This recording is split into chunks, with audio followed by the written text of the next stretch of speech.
Check out monorail.com, America's affordable investment app, made for conservatives who want to keep their hard-earned money with companies that share their value. Download the Monorail app today. Join Monorail. Hi, everybody. Welcome to the Dennis Prager Show.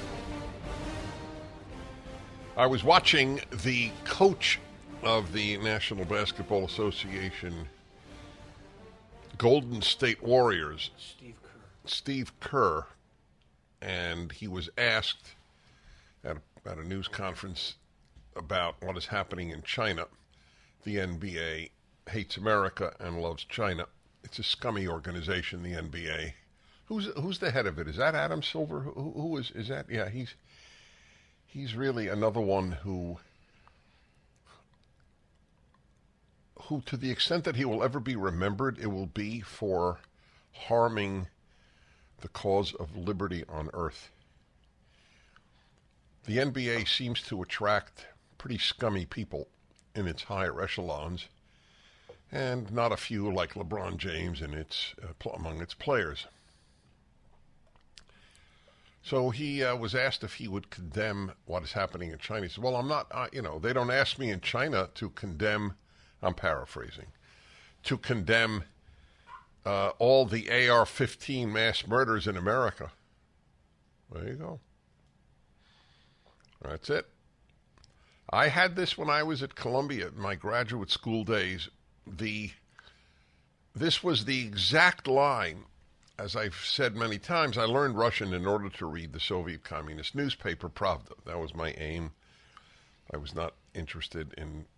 I was interested, but my aim was not to read Russian literature in Russian or even to be able to converse in it fluently, but rather to read Pravda.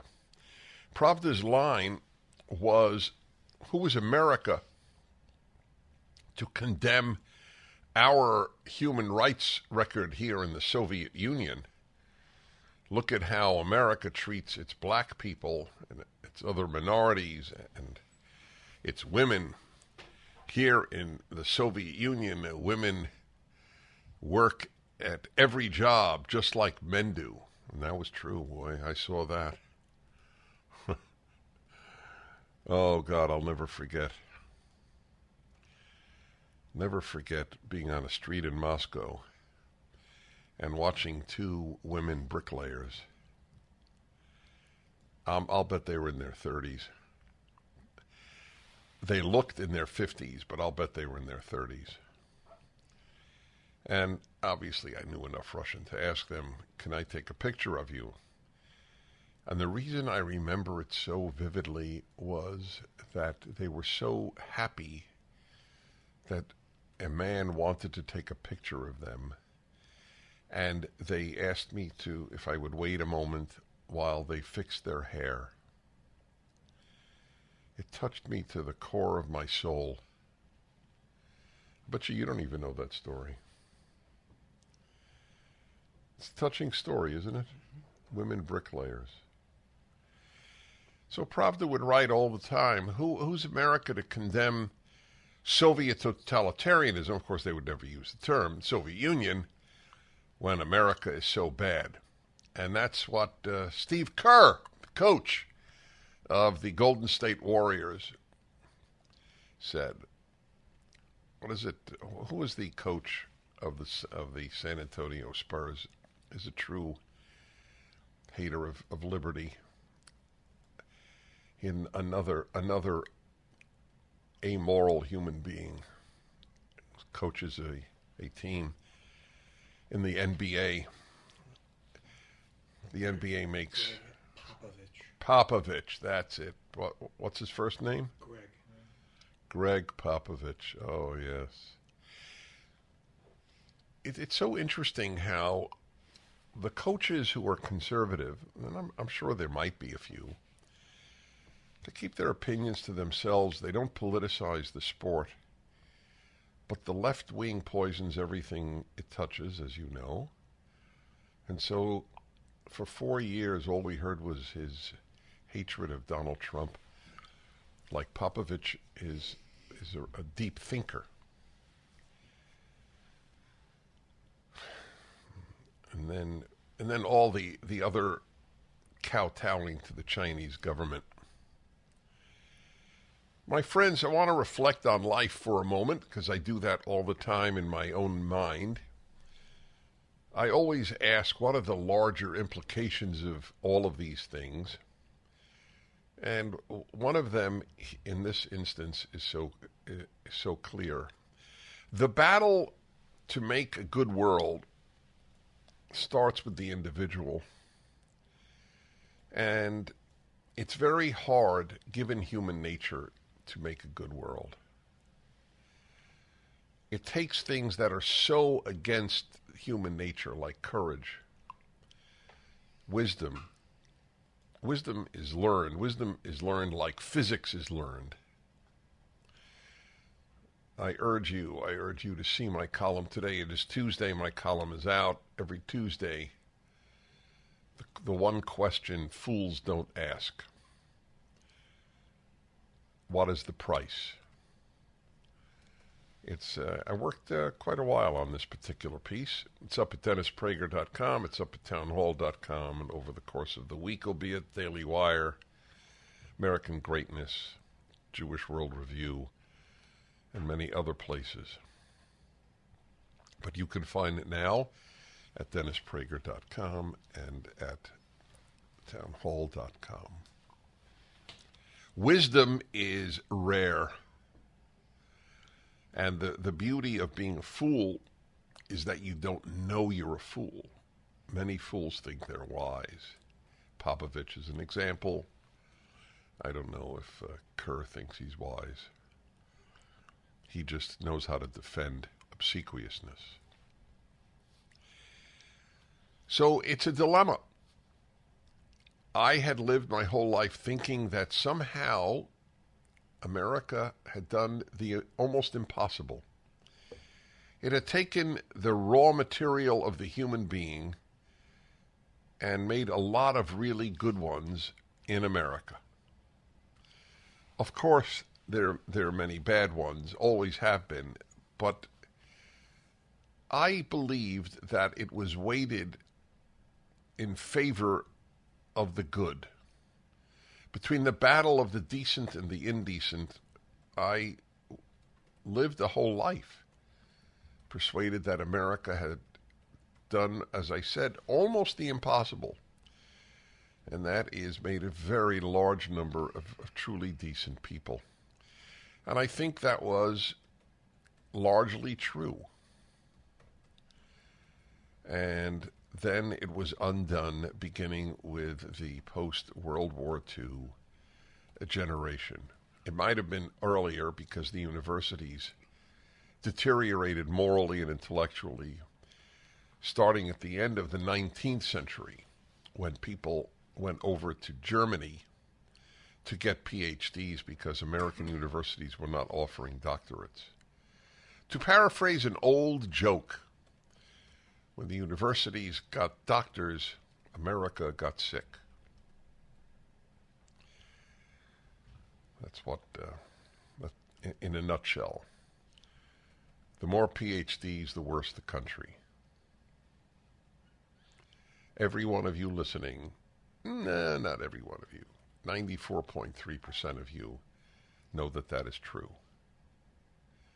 Say the sum total of goodness in America, of wisdom in America, increased as the number of PhDs increased?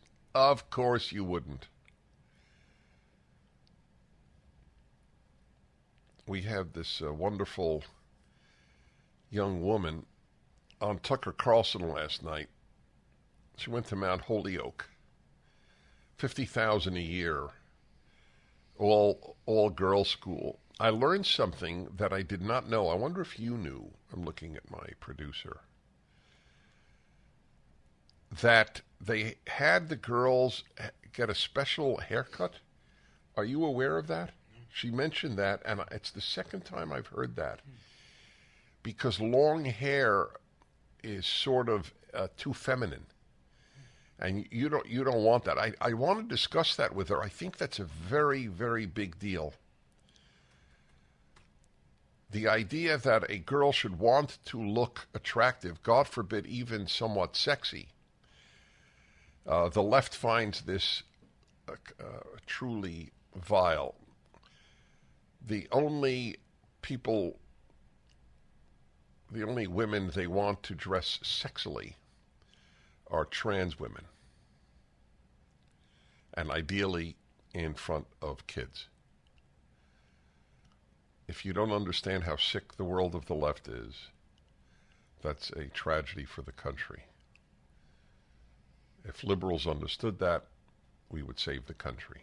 Back in a moment. The Dennis Prager Show. History repeats itself, and we're seeing that play out with inflation. When Jimmy Carter took office in the late 70s, gold sold for $140 an ounce. By 1980, the price of gold topped out at $870 an ounce. If today's market performs like it did when Carter was in office, the price of gold could skyrocket from $1,800 an ounce to $9,300 an ounce. This is Dennis Prager for AmFed Coin and Bullion. Don't miss out on a great opportunity to purchase precious metals while the prices are still stable. If history repeats itself, we'll see a run on gold, silver, and platinum that will certainly drive up prices. Be smart and buy now, as I am. At AmFed, you're dealing with specialists who provide you with personalized attention, honest information, and sound advice. You'll never be pressured into buying outrageously priced so-called collectible coins or anything that you don't need. Take advantage of today's prices. AmFed Coin and Bullion, 800-221-7694. AmericanFederal.com,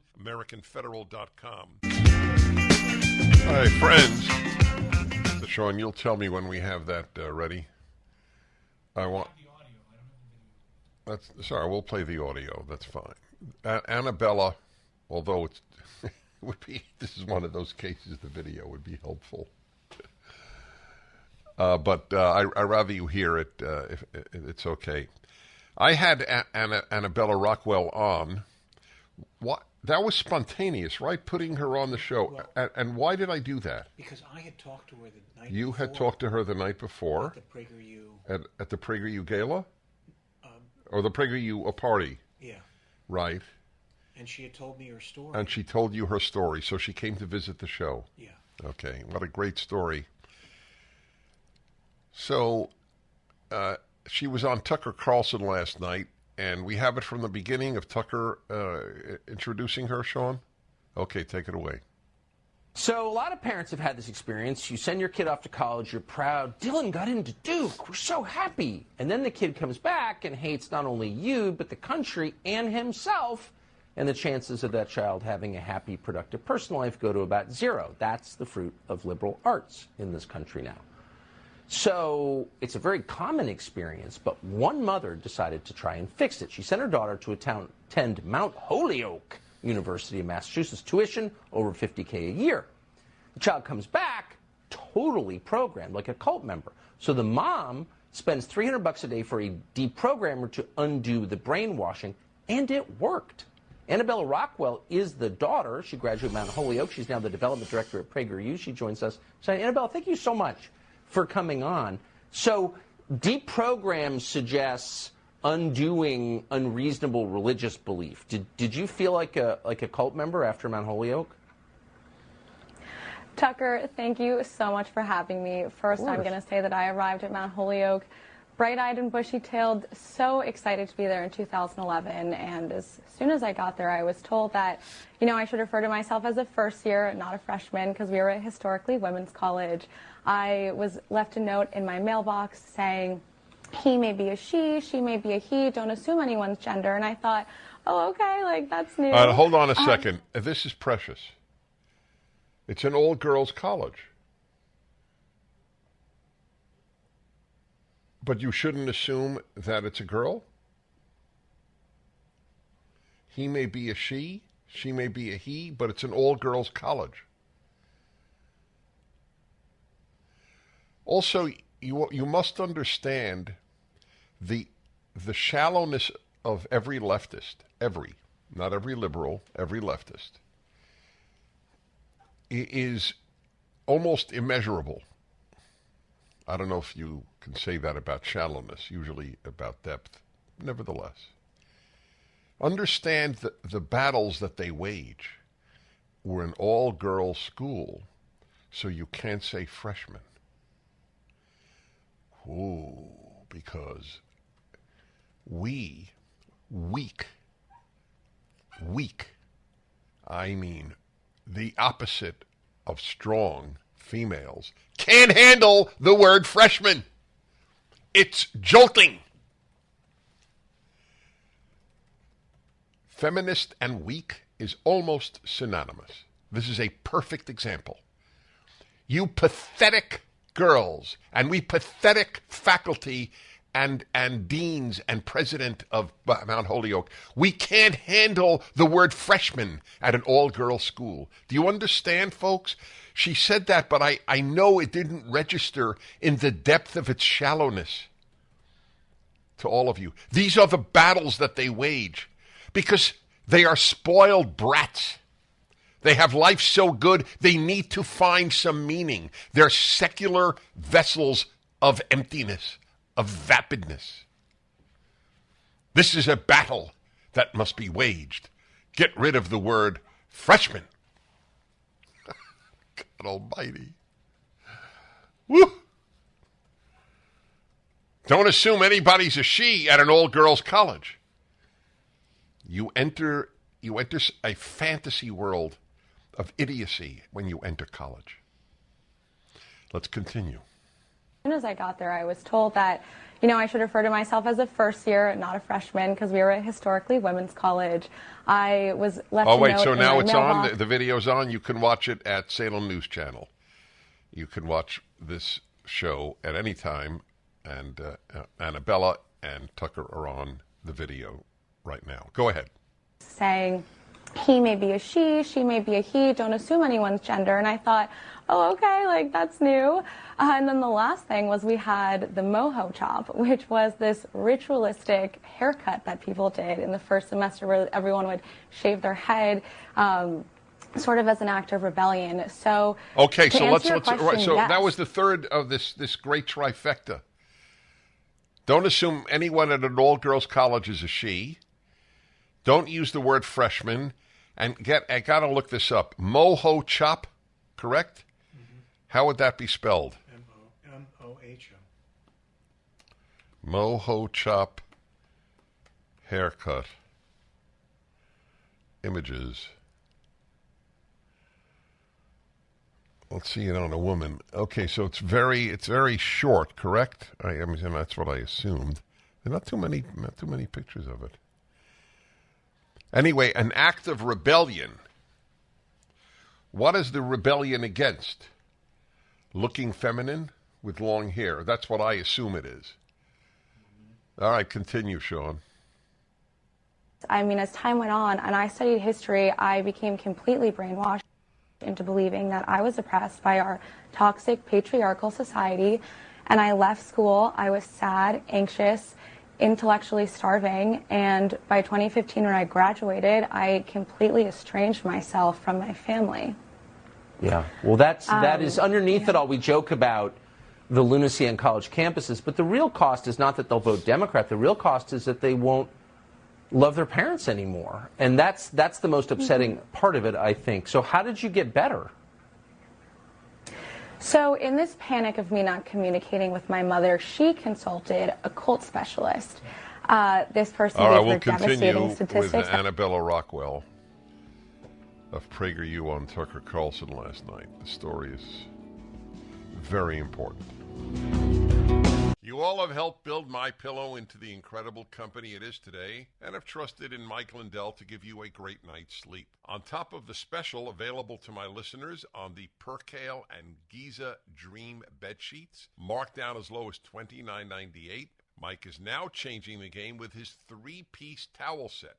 This set is made with USA cotton, making it extremely absorbent, yet still providing the soft feel you look for in a towel. This set comes with 1 bath, 1 hand towel, and 1 washcloth, typically retailing for $49.99. For a limited time, you can get this 3-piece towel set for the low price of $19.98 with the promo code Prager.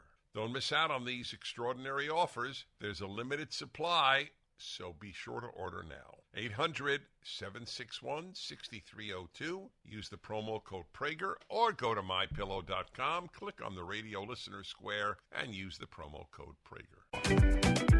By the way, I know Robert O'Brien personally. I don't know most of the presenters at PragerU, obviously. We have over 500 videos, so what do we have, about 300 presenters? Yeah. And this is a very... This is... When I imagine an American or Americans at their best, Robert O'Brien is an example to me. So, Annabella Rockwell was on Tucker last night describing what happened to her at Mount Holyoke. So it drove the Daily Beast crazy, didn't it? It's so interesting. Yeah. What is the headline there in the Daily Beast? Tucker Carlson laps up grad's claim of unlearning wokeism with PragerU. I'll tell you, these free ads for PragerU on the part of the left, I can't thank them enough. We use this as fundraising material. We drive them crazy because we're very sophisticated at PragerU. They never actually quote something in the thousands and thousands of hours. You realize they can't find a quote. They dismiss me at the end of their article because the Daily Mail once reported that I said that I so don't fear germs in any excessive way that if a utensil of mine falls on the floor at a restaurant, I will actually pick it up and use it. Waiters rush over as if there's toxic waste on the fork. And it was my way. It shows you how much everything I say is monitored, which is par for the course. I said it on a fireside chat during COVID, and I told people, you know, you're worrying about, for example, getting COVID from inanimate objects is misplaced. Turns out to have been right. So that's how they end the article. PragerU describes itself as a free alternative to the dominant left-wing ideology in culture, media, and education. Yeah. The group is named after right-wing talk radio and online video pundit Dennis Prager, who amid the coronavirus pandemic in April 2020 bragged about using utensils after having fallen on the floor at restaurants. Is that awesome? That's what they caught me on. You're going to listen to this guy? He actually uses a utensil that fell on the floor. You're going to listen to him?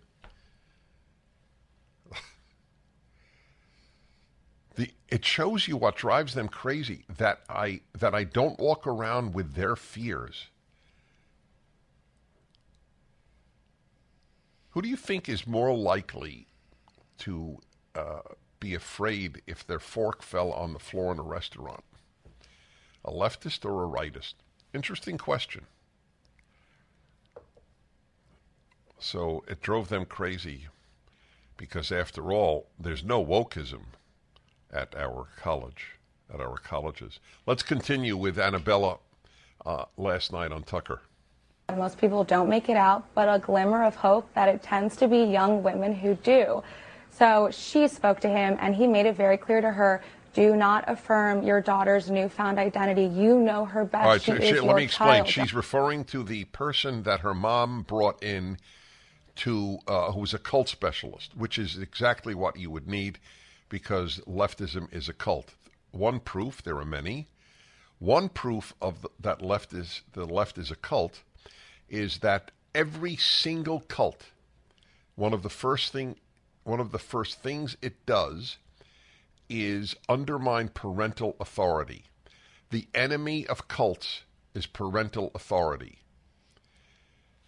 And that is exactly what the left does. You're 11 years old, and you say you're a boy, you're a girl who says she's a boy, and all over America, in many cities, the school is not obliged to tell the parents that their own daughter says she's a boy and is referred to by a boy's name at school.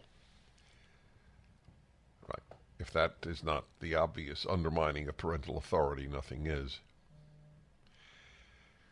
That's one of the examples of its cult-like status. So she's describing what this person said to the mom, and you should all hear this.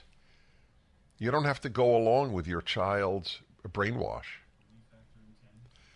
That's a very big lesson of Annabella's. I'd like to talk to her mom. Her mom's a hero in this story, you know? Yeah. Are you a successful loan officer in the mortgage business, looking to grow your business in 2023? Are you looking for a dynamic and supportive work environment with the team I trust? Are you looking for a wonderful culture with people that share your values? Andrew Del Rey and Ted Avakian of andrewandtodd.com are looking for experienced loan officers to join their team. They're looking for people that value their clients and are solution-based problem solvers. Maybe you've worked in an environment that treats loan officers and their clients like a number, and you're ready for a real and meaningful change. They have offices in Southern California but service clients nationwide. So whether you're in California or out of state, I invite you to talk to them about joining their team. Call them at 888-888-1172. That's 888-1172. Or click the Join Our Team button at andrewandtodd.com.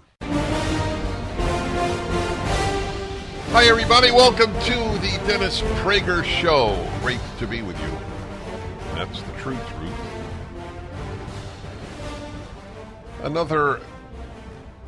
Another store in Portland, Oregon, has closed down, which means nothing to the Democrats who run Oregon or Portland. In fact, I think part of them, in both senses, in part of each individual and part of the Democratic Party is actually happy about this because small businesses aren't as controllable as big business. Big businesses are the whores of the country. And I know this will sound like I'm being cute, but I mean it sincerely. I regret saying that because I think more highly of whores than I do of most big businesses in America, whether it's Disney or Nike or so many others. So a man... What's the man's name? Raines. Raines is it's a store. Mm-hmm. Raines is a designer outerwear store in Portland. It announced that it is shut down due to constant and unrelenting criminal behavior. Many businesses there closed following the BLM Antifa riots that decimated police numbers. So the store is called Pucks, correct? No, it's called Raines. So why does he say Dear Pucks customers? He doesn't say Dear Pucks customers. He says Dear PDX customers. You're right. You really have to zoom in to see that that's a D. And what is PDX? Portland Airport Code is PDX. Okay, gotcha. Thank you. You know Oregon well. Your family's there. Yeah. Thank you to all of the honest, and this is the note that he put up closing his store. Thank you to all of the honest and conscientious customers who have supported us. Over the last 3 years, Raines PDX was a locally owned small business, but due to the constant and unrelenting criminal behavior coupled with escalating safety issues for our employees, we have decided to permanently close. Our city is in peril. Small businesses and large cannot sustain doing business in our city's current state. We have no protection or recourse against the criminal behavior that goes unpunished. Do not be fooled into thinking that insurance companies cover losses. We have sustained 15 break-ins. Wow. 15. We have not received any financial reimbursement since the 3rd. So 12 break-ins, they got no reimbursement. Portland has always been known for its thriving. So sad, IT apostrophe S. By the way, the fact that I would say at least half of America doesn't know the difference between ITS and IT apostrophe S, doesn't that tell you alone the utter and abject failure of our schooling system? You don't know the difference between it's and it is? You know that when I sign my books at speeches to a young person, I actually say to them, can you read cursive? I might sign my name. I might write to their name, pleasure to meet you, hope you enjoy my book, all best wishes, and they not be able to read it. They learn almost nothing in school in the United States of America. They learn how not to think clearly, and they learn how bad America is, and they learn to be radically secular. And now, of course, they learn that there's no such thing as boy or girl. It's a completely subjective state. I'm sorry, I don't have tolerance for ITS or IT apostrophe S when done wrong. Be that as it may, doesn't in any way reduce my sympathy for this store owner.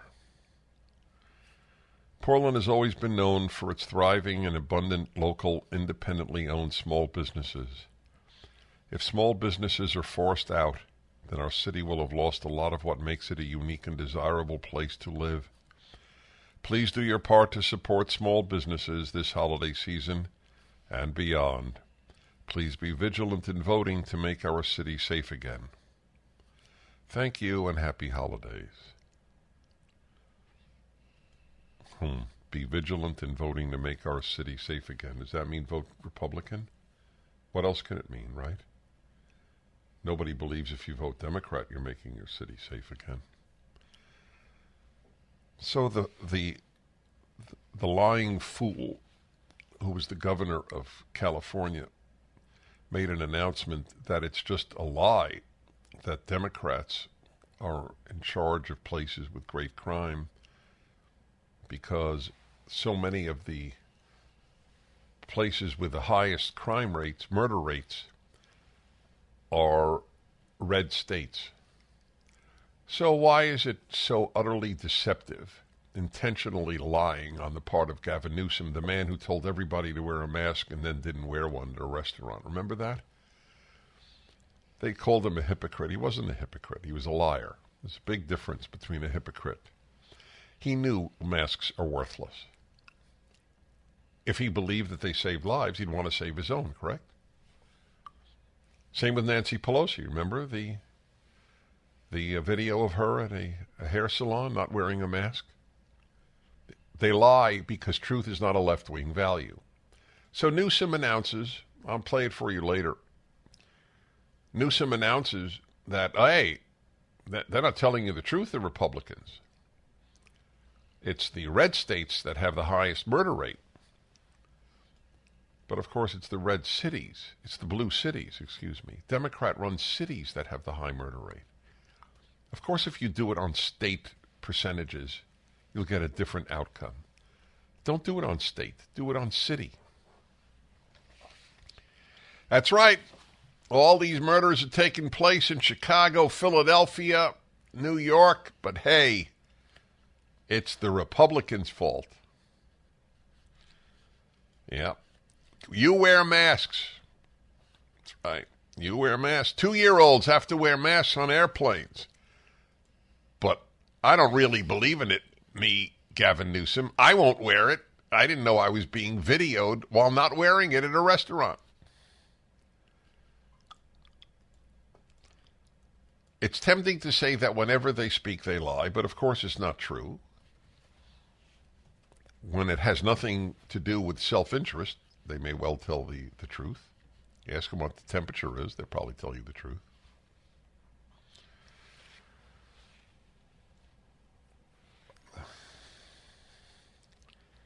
Defund the police. Wow. What percentage of American kids at college think it's a good idea to defund the police? What do you think the answer would be? I don't know, but the fact that I'm posing the question, maybe I'll ask Julie later when we talk about her generation next hour. Israeli professor at MIT says stop the vax. This is from Epoch Times. Halt vaccination of young people until vaccine-linked myocarditis is studied, says MIT professor. Recep Levy, a former Israeli military intelligence officer, an expert in risk management and health systems, and a professor at MIT, co-authored a paper that found a 25% rise in heart attack emergency calls among young Israelis after the country's rollout of the COVID genetic vaccine.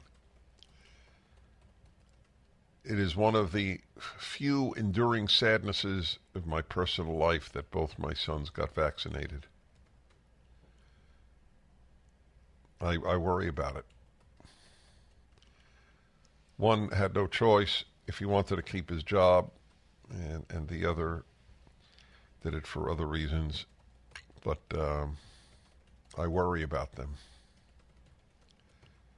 The evil done by the medical establishment in the United States was to me a shock.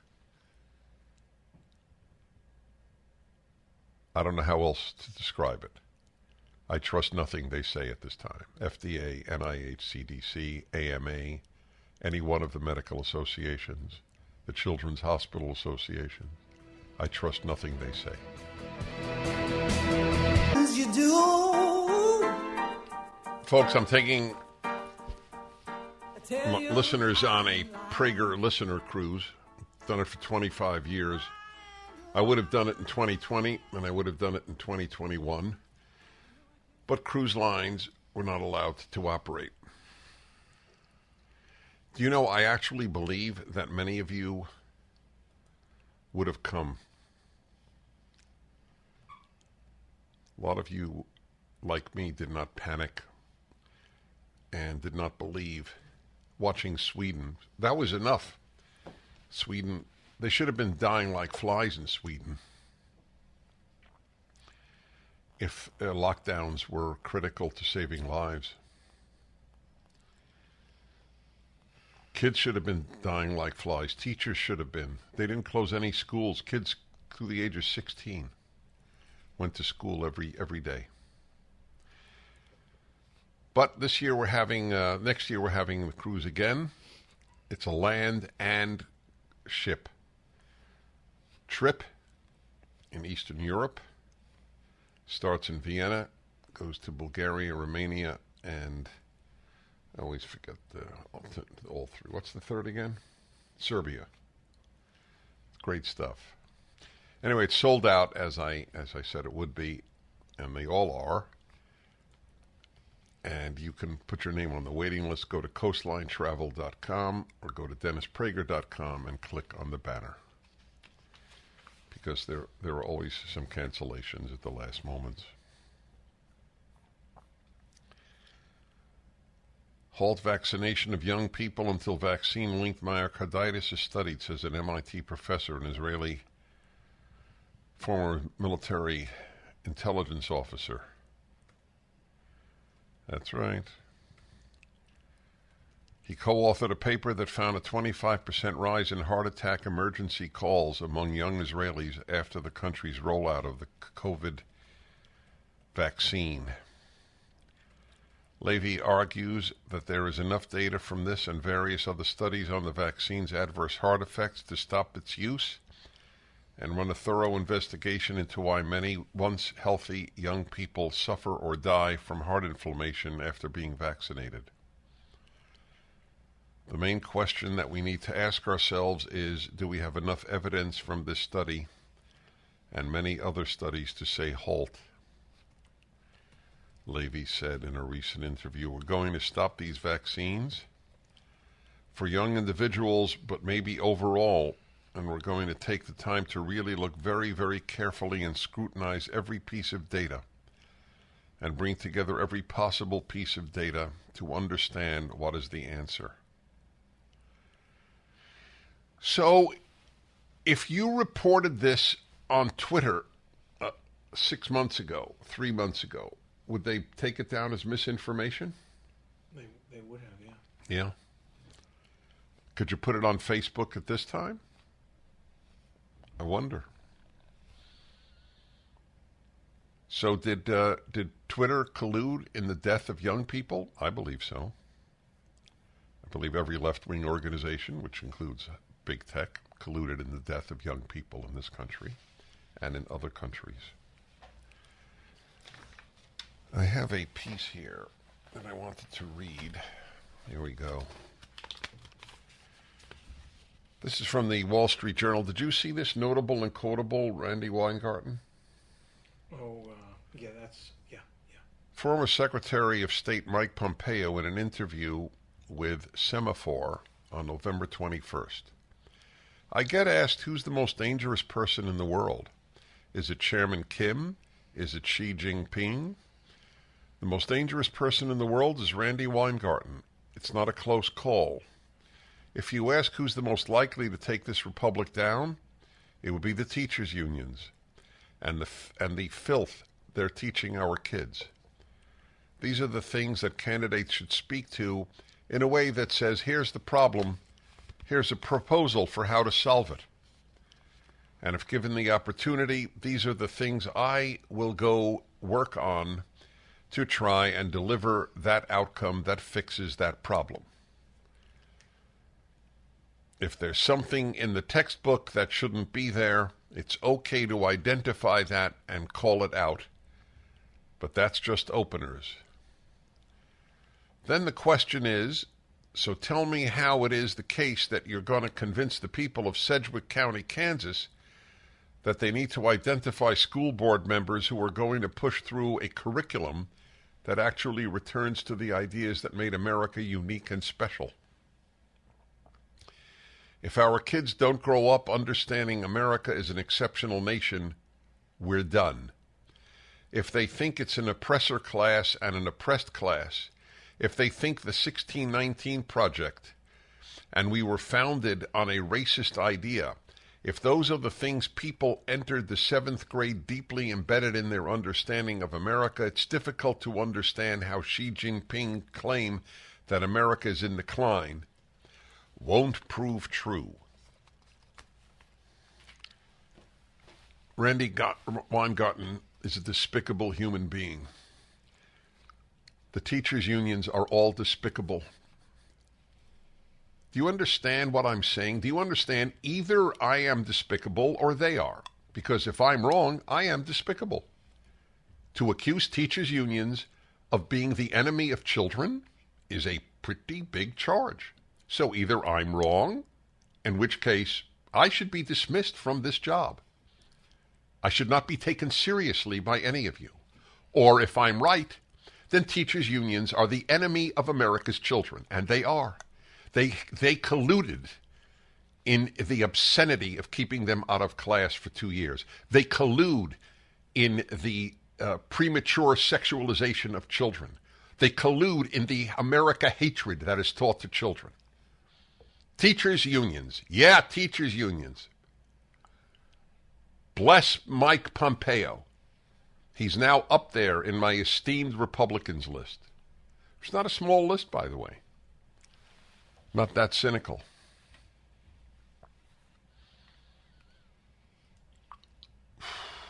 Wow. That was a powerful thing. Randy Weingarten.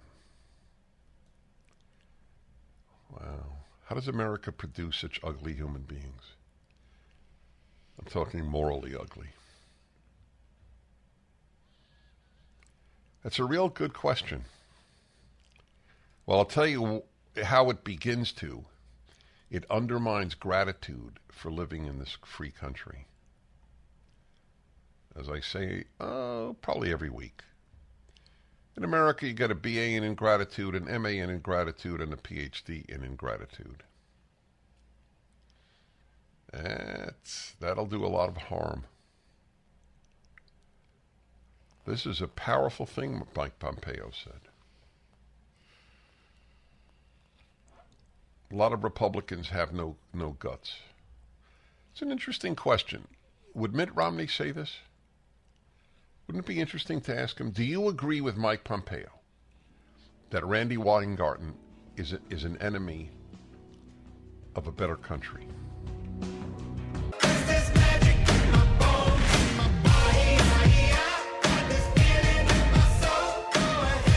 Hello, my friends. By the way, I don't know if I actually identified Randy Weingarten. What is it? The United Educator. Oh, NAA, National Education Association? Yeah.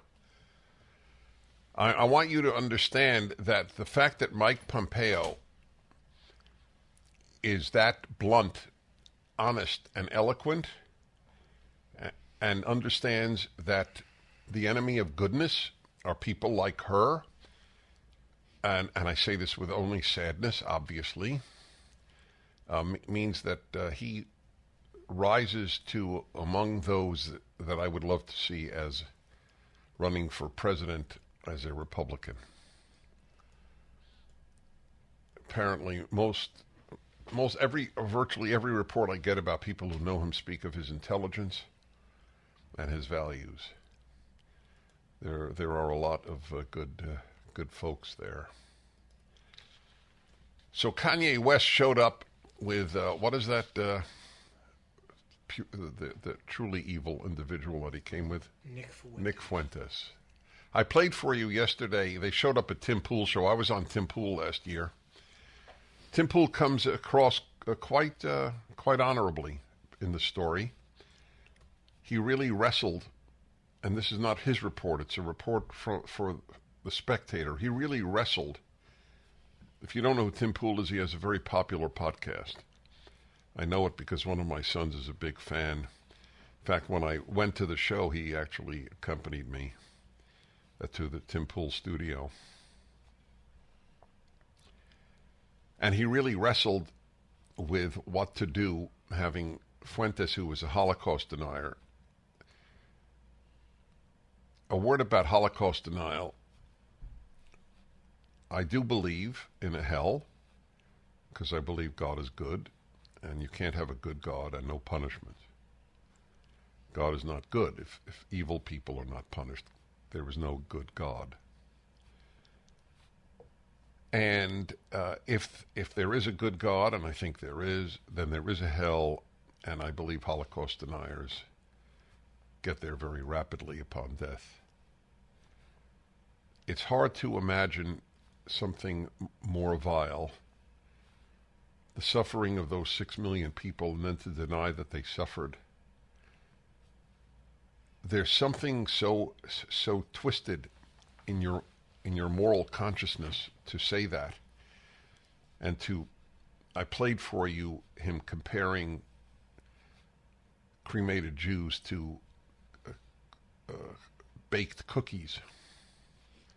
And you couldn't bake 6 million cookies in 5 years. It's a deep man. That Kanye West likes him is pretty much seals the deal that we don't have a decent human being in Kanye West.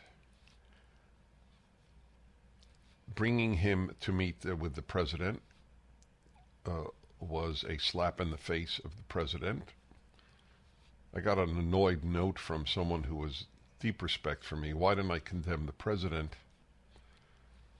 I have no problem in condemning Donald Trump when he is worthy of condemnation.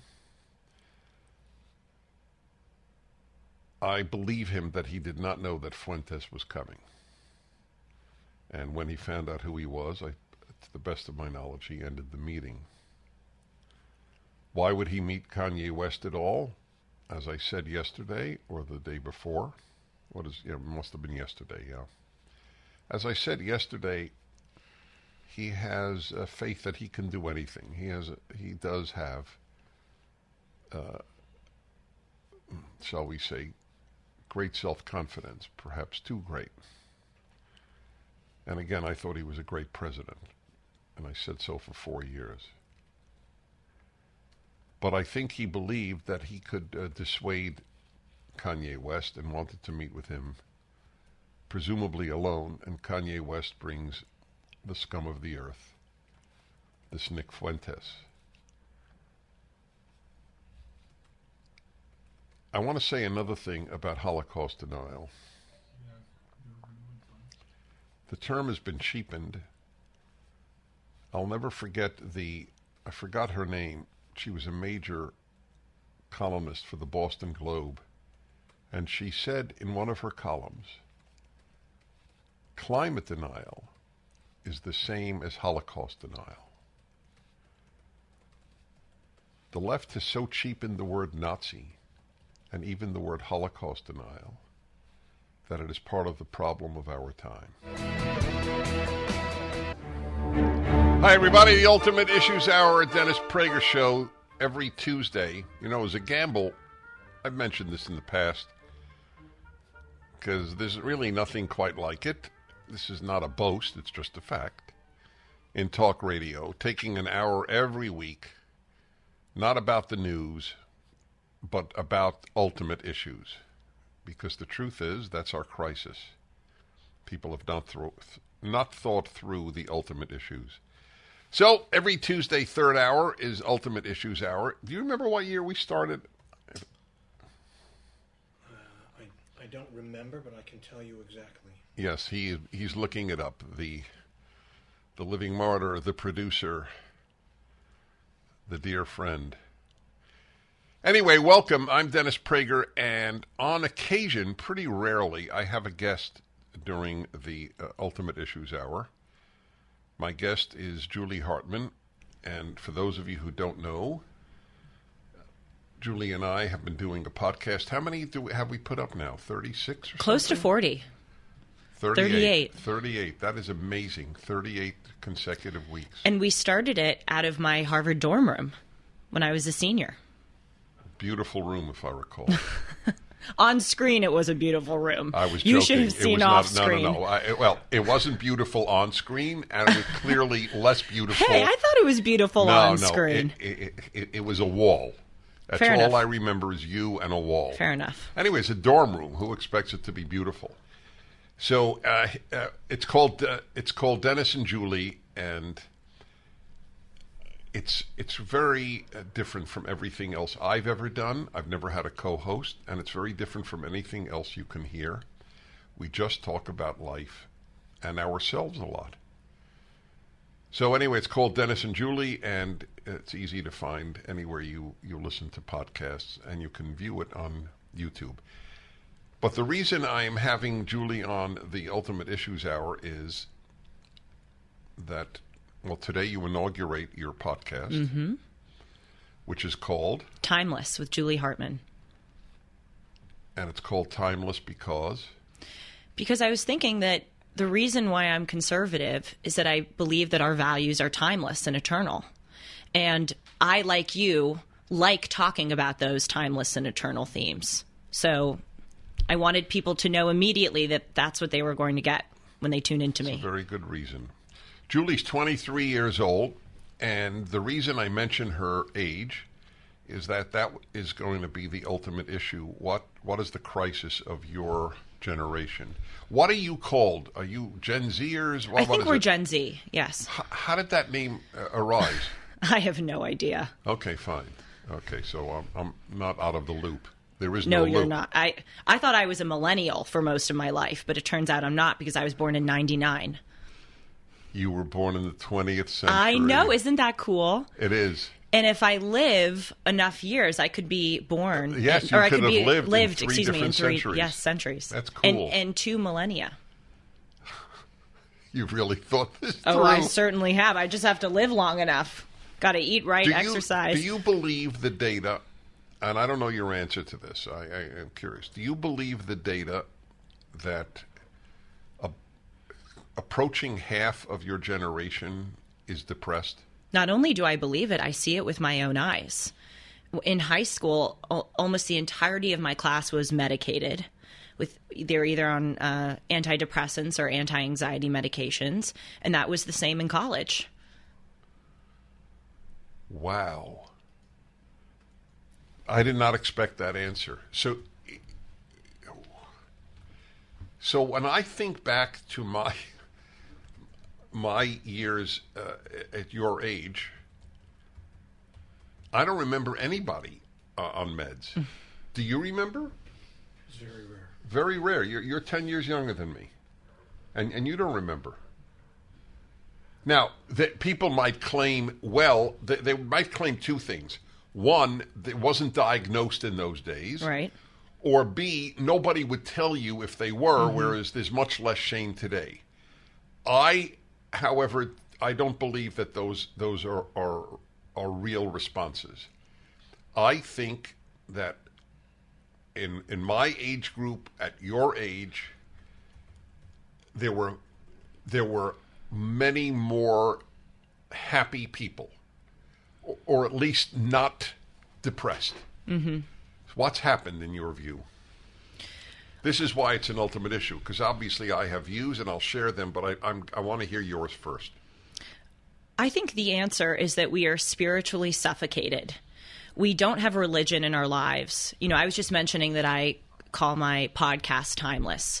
We don't have timeless and eternal values in our lives. We don't talk about them. We don't embrace them. Instead, we've really run towards an accomplishment-obsessed culture. A lot of people my age are obsessed with getting into college. They're obsessed with going to a fancy graduate school or getting a good, i.e., fancy named job. And that's their purpose in life now. And what happens is that leads to a very stale and brittle and desiccating life. When you run away from spirituality and religion and the wisdom that gives you, and you run towards these materialistic things, I think it leaves you feeling empty. Okay, I fully agree, as you know, and as my listeners know. So here's an interesting question. What do you think your roommates at Harvard would say if they heard you say this?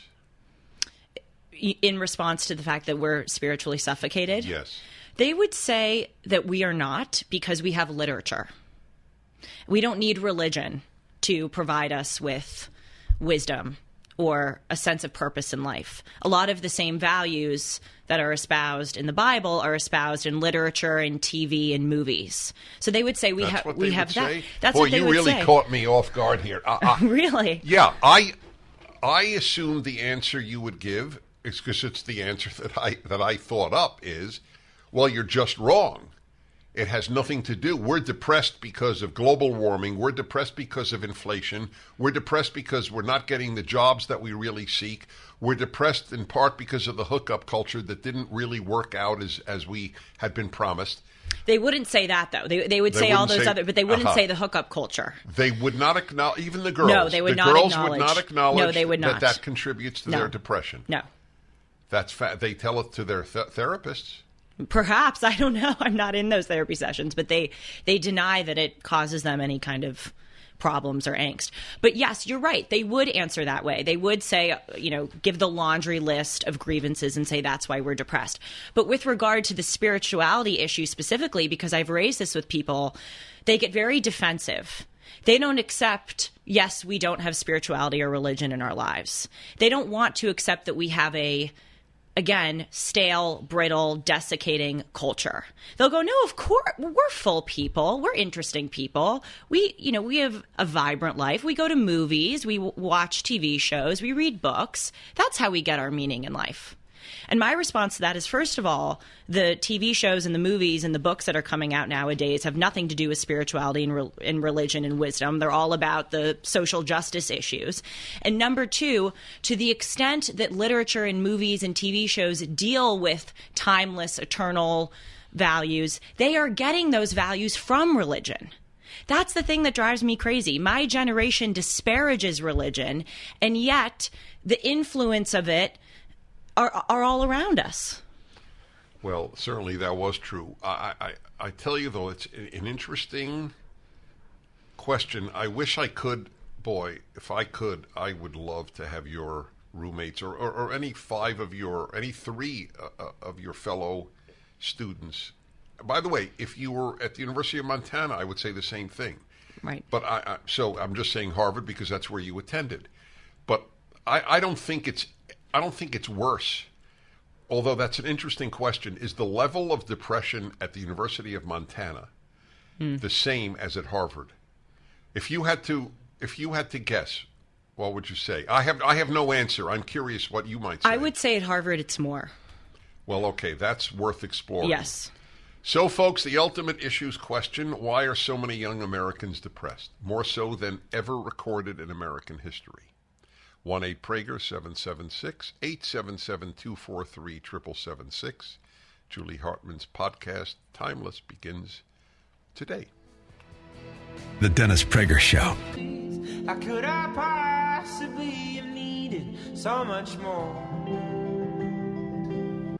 Subject of this Ultimate Issues Hour is why are so many young Americans depressed? According to every report, left or right, higher depression rates than ever recorded in American history for this age group. I have a member of this age group, Julie Hartman. Dennis and Julie is now in its 39th week. Every week we do about an hour and a half of remarkably open talk with each other. And she's beginning her own podcast on the Salem Radio Network today. Where do people find it? They can go on YouTube at 1 o'clock Pacific and 4 p.m. Eastern, so just in about an hour and a half, and they'll see it live. And then, wow, that's gutsy. I know. We're doing it live because we have a call-in number, which... Who's we? Well, me. But I say we because it takes a village. It. She has really adopted the jargon of a politician. Well, I actually... So we decided to run for Senate. Who's we? Me? I've actually done that consciously because I think, well, I just did it myself, but I think nowadays people use the word I too much. And I'm really trying to be conscious not to do that. And I think we is appropriate because, yes, I'm the one in front of the camera. But as we know, see, there we go. Yeah. There's 5 to 8 people in that control booth that are... Sean is standing and saluting you now. You really know how to butter this guy up, okay? I never say we. I have no idea what I say in that regard, but I will be conscious of it now. So you can watch it live on YouTube in about an hour and a half at 1 p.m. Pacific. And then it stays up, obviously. And then it stays up, yes. So you can go on YouTube later and watch it or listen to it in podcast form. Called Timeless with Julie Hartman. It's Tuesday, Wednesday, Thursday, Friday. So Monday you're getting Dennis and Julie at 1 p.m. Pacific on YouTube. And then the remaining days of the week you're getting Timeless with Julie Hartman at that time. I think it's great that you're doing all this. So I asked you why you believe so many of your contemporaries are depressed. Mm-hmm. And we both have the same answer.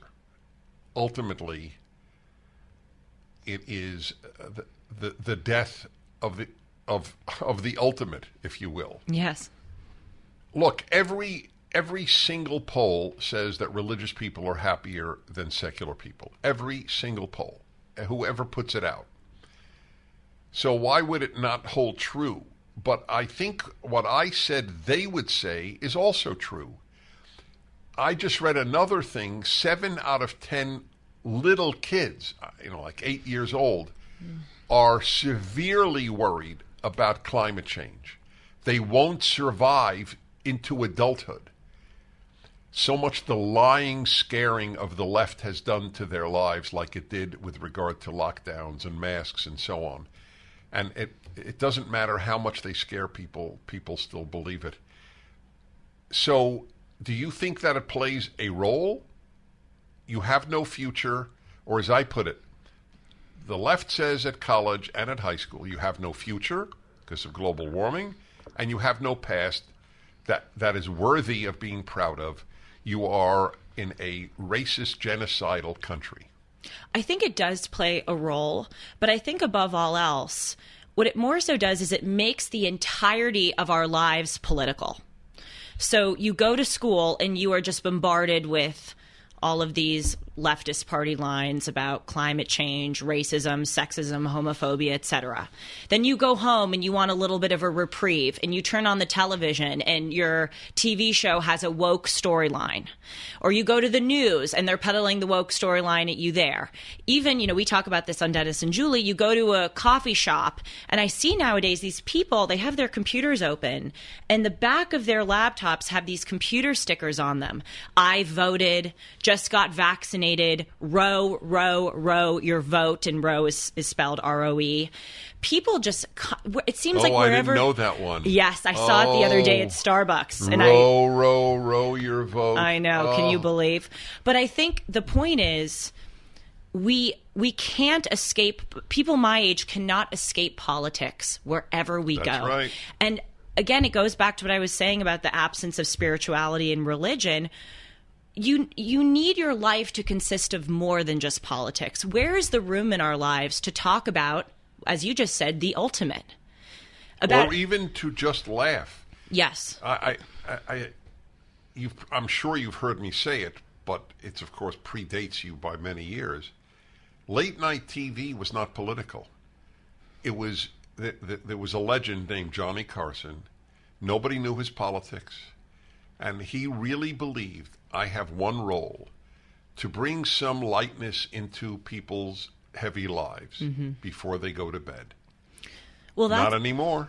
It's let me bring some heavy into their heavy lives. Well, that's what I want to do with my show Timeless. Obviously, it's going to be a news-driven show, but it's a huge priority of mine to spend a good bulk of every episode not talking about news, not talking about politics, talking about things like history or art, music, great books, religion, great books I've read, because again, I think it is so unhealthy and corrosive that all of us just constantly banter about politics. I want to show people there's way more to life than that. So here is a sort of ad for the Sabbath. You now know better than my listeners, because you experience it now. When I say my hidden secret is the Sabbath, a day where none of this matters. It's just with friends whom I adore and who adore me.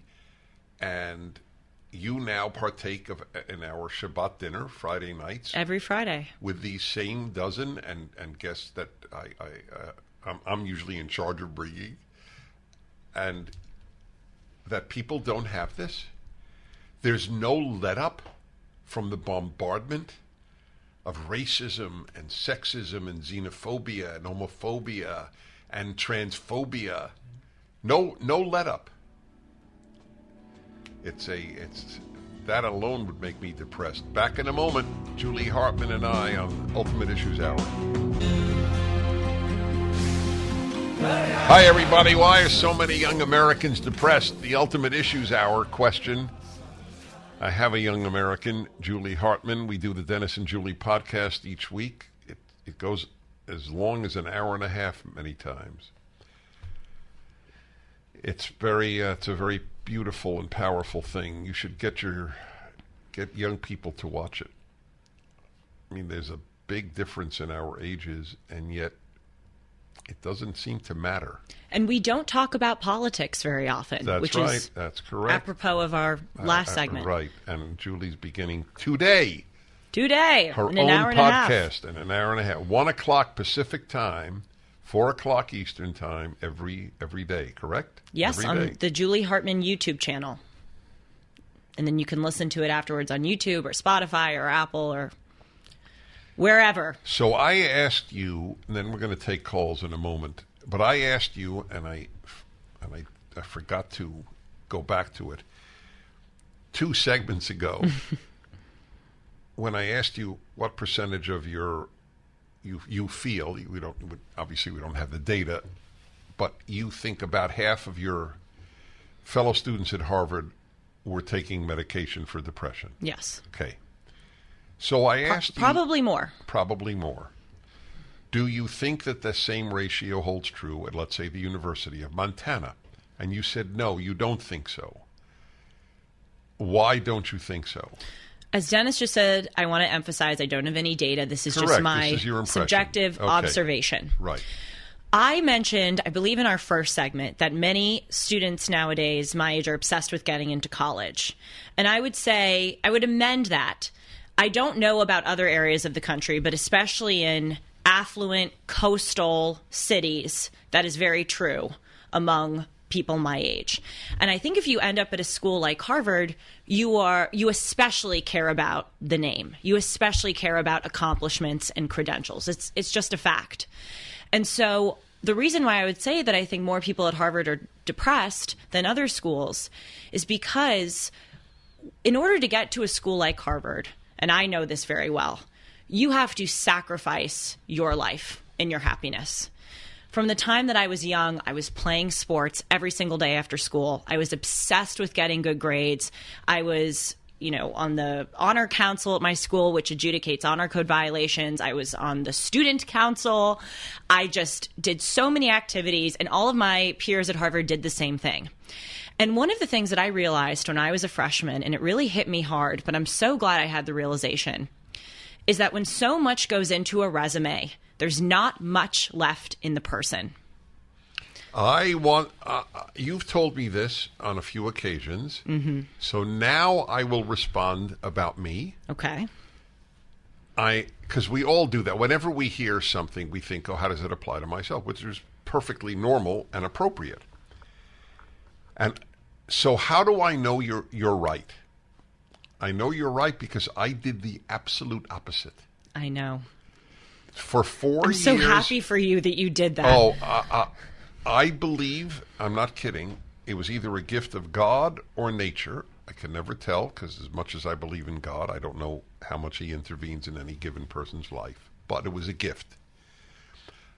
I knew that stuff doesn't matter in high school, which coming from a Jewish middle-class home where my brother went to Harvard Medical School was a big leap to say, I don't give a damn what college I, Dennis, go to. So what did I do for 4 years in high school? The opposite of you. I laughed.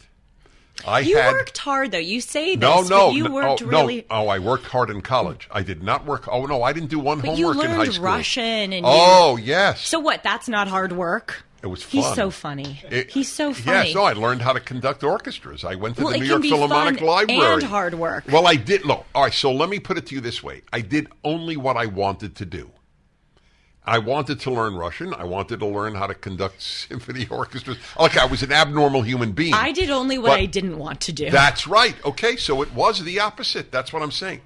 So I realized you marvel and I marvel at my energy. It's the same as a 22-year-old, and maybe more.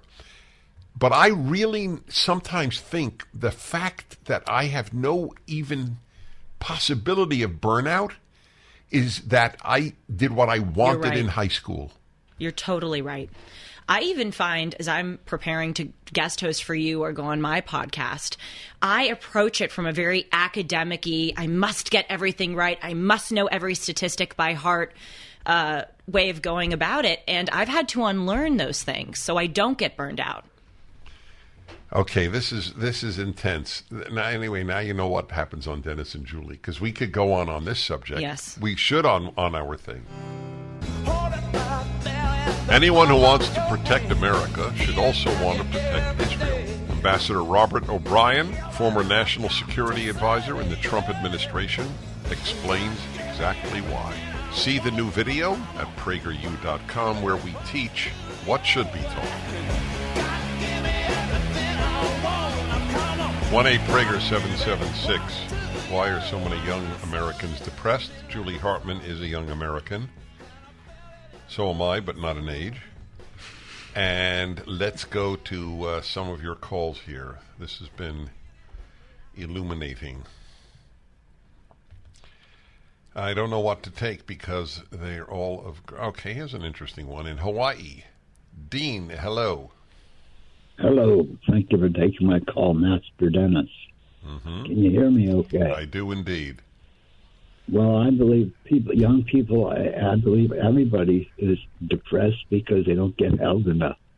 I believe it's very basic to human. I think happiness is having something to look forward to, or feeling that you're contributing something, but at least I think people need to be hugged, held, touched. That's basically what So you think people were touched and held more in the past? No, I mean, from time immemorial. I mean, since the beginning of time, I believe it's a basic human need to be touched. No, that's clear. But do you think that it's different today than when you were a kid? Okay, so you just think, I hear you. Okay, I appreciate that. That's an interesting thought. It is an interesting thought. That's why I took the call. I never thought about that. Are people touched enough? It is an interesting thought. I don't know if I'm equipped to answer. Well, here's it. Let's think it through. Whom do we allow to hug us? Okay, so there's the hugging of strangers, which I'm involved in. I hug strangers all the time. Then there's the hugging.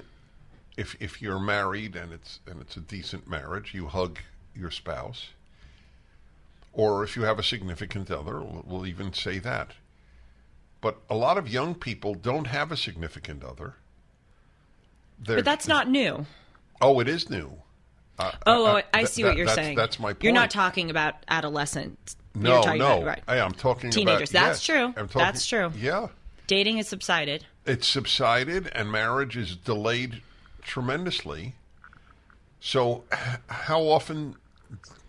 That's why I took his call. I never thought about it. How often does someone your age get hugged? Well, another thing, and I think Dean raises a legitimate point here, because of this woke world that we live in, where something benign can be considered to be sexual assault or crossing a line.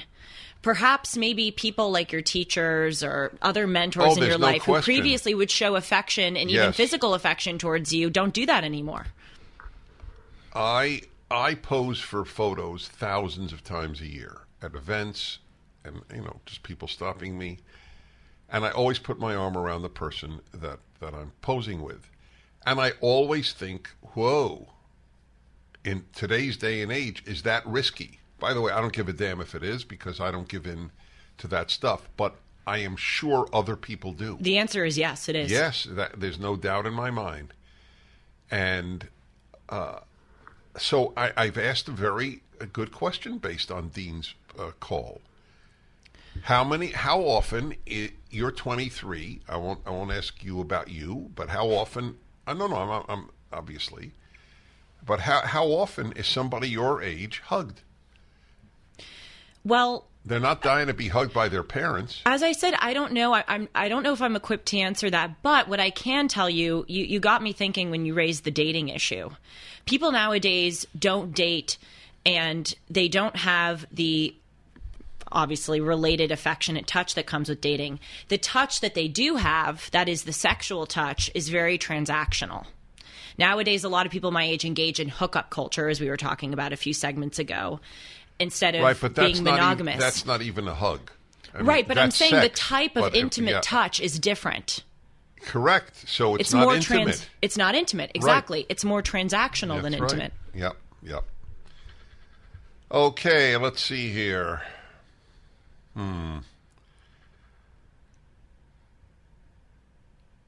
Let's see. Simpsonville, South Carolina. And Rick, hello.